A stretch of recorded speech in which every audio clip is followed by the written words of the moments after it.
Tell me your soldier story. If you're a sailor, Marine, Airman, or Coast Guardsman, sound off. For me, I was born into this. As the daughter and sibling of service members, enlistment came easy. At the budding age of 17, my mother signed off and I signed up. I attended basic training at Fort Jackson and advanced individual training at Fort Gordon in Georgia. Team Army knows, from flag to torch. So that's a high-level look at my soldier story, but there's so much more detail and nuance that we'll explore in this podcasting experience. My goal is to listen, learn, share, and grow. Although I'm a fan of the long-form podcast, you can expect our time to be about 30 minutes. Each episode, I'll introduce you to an academic who will share the difference their education has made in their life as a service member, dependent, or military supporter. I don't consider myself a poet, but you'll become familiar with a stream of conscious that helps me communicate the process. When we came to this place, they explained the rules, but really, there are no rules, just a bunch of common practices. So, this lists my 10 ideas of these common practices to help you navigate along your way. Number 1. A human receives 2 educations, the one given to them and the one they give themselves. Demand the best of both. Number 2, everything worth having is free, so be careful of those who will monetize your love, your health, and your knowledge, because the price will always be more than you can pay. Number 3, love, it's the answer. Translating the question so all can understand, that's the problem. So learn to say love in as many languages as you can. Number 4, health, it's a trinity of mind, body, and spirit, and wealth is the karma of what you do with them. Pursuing the monetized while neglecting the free things in life will leave you poor, sick, and lonely, and that's a trinity too. Number 5, knowledge is power, and with power comes great responsibility. No, it's not mine, but demand the most of those responsible for that knowledge transfer, because with them lies the power.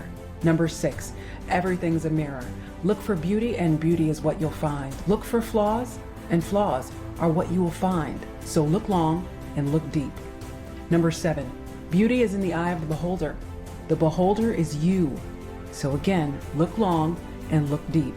Number 8, paying it forward is as important as saving for a rainy day. The investment you make in others pays in perpetuity.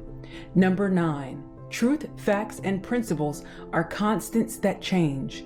So never be so tied to constants that you can't change. And number 10, the list of life is never complete. Start making lists, cross things off, celebrate, then make another list. The key is never skipping the celebration. Here's to all the women in your life. May we know them, may we be them, may we raise them. Take a listen. Honorary General Mary McLeod Bethune was born July 10, 1875, on a rice and cotton farm in Sumter County, South Carolina. General Bethune was the 15th of 17 children born to Sam and Patsy McIntosh McLeod. General Bethune was an American educator, stateswoman, philanthropist, and humanitarian. As a youth, Mary attended Maysville one-room black schoolhouse Trinity Mission School, which was run by the Presbyterian Board of Missions of Freedmen. Because she was the only one in her family to attend school, she came home and taught her family what she learned each and every day. Mary attended Scotia Seminary in 1888 through 1893 before attending Dwight L. Moody's Institute for Home and Foreign Missions in Chicago, hoping to become a missionary in Africa. But she was told that black missionaries were not needed. This was the wake-up call that moved Mary along her path. She became the head of an all-girls grade school in Dayton Beach, Florida, which historically became co-ed, then a junior college, before becoming a 4-year institution that you know as Bethune-Cookman University. In 1911, she founded a black hospital that would treat black residents and did so successfully during the influenza outbreak of 1918. In 1917, she served as the Florida chapter president of the National Association for Colored Women, and in 1924, she was elected as the national president. Then in 1928, she was invited to attend the Child Welfare Conference by President Calvin Coolidge, subsequently being appointed to the White House Conference on Child Health by President Herbert Hoover. In 1935, Mary founded the National Council for Negro Women, a consortium of 28 different organizations to work to improve the lives of black women and their communities. During World War II, Bethune served as the political appointee and the special assistant to the Secretary of War. As such, She was named Honorary General of the Women's Army for National Defense after the Women's Army Auxiliary Corps was converted to active duty status in July of 1943. She also served as an advisor for the new Women's Army Corps. And as an advisor to the Women's Army Corps and the Women's Army of National Defense, she successfully lobbied President Roosevelt to end segregation in veterans' rehabilitation centers and frequently briefed the president on instances of violence against Black service members in the South. Then, the council gained approval for Black women to be commissioned as officers in the Women's Army Corps. In 1944, she co-founded the United Negroes College Fund, or the UNCF, which is a program that is still in existence today, which gives different scholarships, mentorships, and job opportunities to African American and minority students attending historically Black colleges and universities. Mary McLeod Bethune died at her home in Dayton Beach, Florida on May 18, 1955, and was laid to rest in a simple gravesite behind her home at Bethune-Cookman College. As the 3rd Lieutenant, I salute Honorary General Mary McLeod Bethune. I'd like you to look into this episode's description to find a link to read the correspondence between Miss Bethune and President Truman that made commissioning an option for leaders like me, ultimately pushing our profession of arms forward. There you'll also find a link to a dissertation entitled Leading by Example, an examination of Mary McLeod Bethune's leadership as a college president. That dissertation was written by Timeka L. Rashid, PhD. General Bethune, she was the archetype for my next salute, the first Black female general in the U.S. Army. They say she challenged the whole system. Brigadier General Hazel Johnson Brown was born October 10, 1927 in Westchester, Pennsylvania. She was one of 7 children born to Clarence and Garnett Johnson. At the age of 12, Hazel knew she wanted to be a nurse. As a child, she attended East Whiteland Elementary School, then attended Tiffordens Easttown Junior and Senior High School, where she was identified as an exceptional student.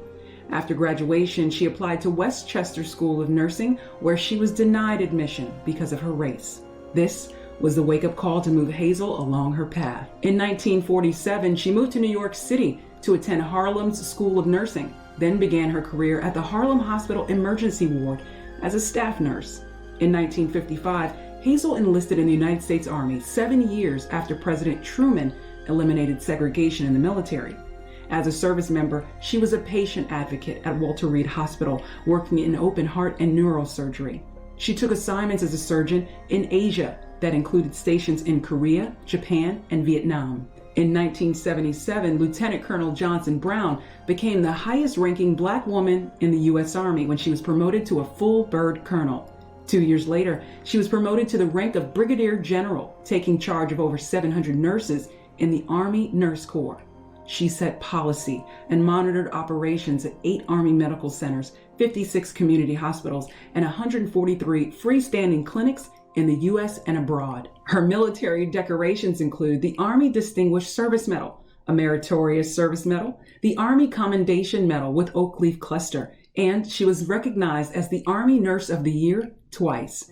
She obtained a bachelor's degree in nursing from Villanova in 1959, a master's in teaching from Columbia University in 1963, and a doctorate in educational administration from Catholic University in 1978. After General Johnson Brown retired from the Army in 1983, she headed the Army Nurses Association's Government Relations Unit, as well as directed the George Mason University Center for Health Policy as an assistant professor, and then a professor on her own. In 1990, during Operation Desert Storm, General Johnson Brown volunteered to work in the surgical unit at Fort Belvoir, Virginia's Army Hospital. General Johnson Brown died in Wilmington, Delaware on August 5, 2011 at the age of 85. She was laid to rest in Arlington National Cemetery. As the 3rd Lieutenant, I salute Brigadier General Hazel Johnson Brown. On this episode of the 3rd Lieutenant, I'd like to give a nod to all the women in uniform who have been a part of my journey. Many whose faces I remember, but whose names I may not recall. Thank you. And thank you to the following leaders. These are the women who have imprinted on my soldier's story. Major Linda C. Hasper, a 1988 graduate of Georgia Military College, the woman who helped me understand the meaning and power of Durloth.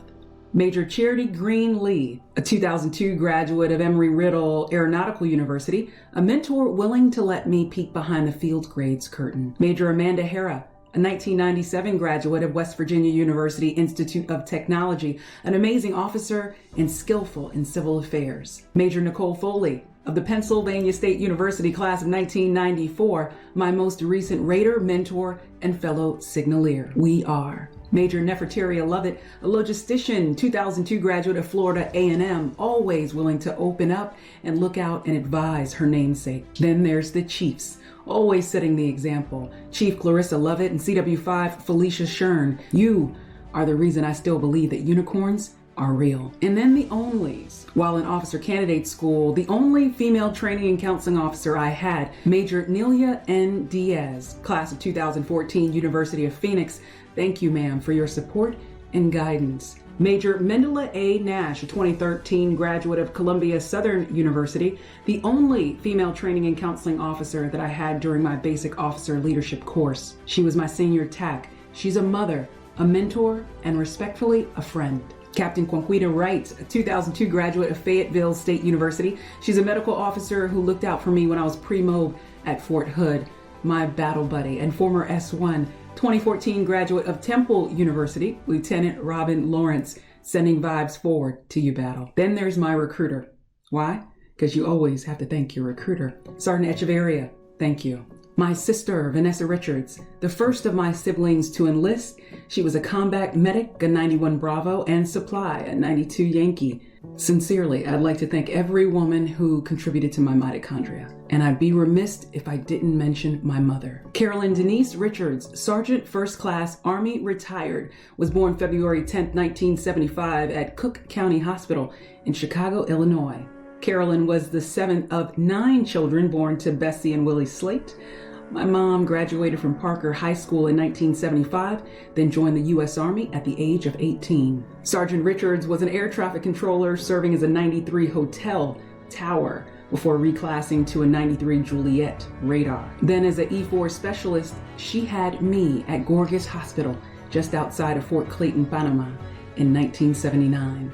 As a dependent, I accompanied my mother and father to assignments at Fort Lewis, Washington, Fort Benning, Georgia, and Frankfurt in Wiesbaden, Germany, before my mother's retirement at Hunter Army Airfield in Savannah, Georgia. In 1996, Carolyn signed a parental waiver for me to join the Georgia Army National Guard as a 74 Bravo, a computer systems analyst. And in 2015, my mother gave me my first salute as a second lieutenant in the Rhode Island Army National Guard, making me a first gen, the first in my family to commission. My mother was my rock. She supported me when I became a first-generation college student with a bachelor's in mass communications from the illustrious Savannah State University. And then again, when I received my master's in professional studies in cybersecurity and information assurance from the Pennsylvania State University. We are. Sergeant Richards, Mommy, thank you. And I'd like to thank all of the amazing women and military leaders who have shared their stories, their journeys here with me. Captain Cynthia L. Turner, U.S. Air Force. Major Kimberly Mallard Brown, U.S. Army. Commander Melissa R. Troncoso, U.S. Navy. And Major Natasha M. Hines, U.S. Army, retired. For all the gentlemen who have been guests, I thank the women in your lives, your daughters, your wives, and your mothers for their support. One team, one fight. And thank you for listening, sharing, and reviewing the Third Lieutenant podcast, where we're on a mission to share how higher education is a key component to the success of servicemen and women everywhere. If you know a service member interested in higher education, ask them to listen, subscribe, and review to the Third Lieutenant. This message is brought to you by A Man's Cave, a spa for men pop-up where grooming and kings meet. If you're experiencing a crisis or have a friend or family member in crisis, call 1-800-273-TALK. That's 1-800-273-8255. Press the number 1 for the military crisis line or text 838255. I say again, 838255. From our friends at A Man's Cave, Spa for Men pop-up. Until next time, stay balanced and walk in peace.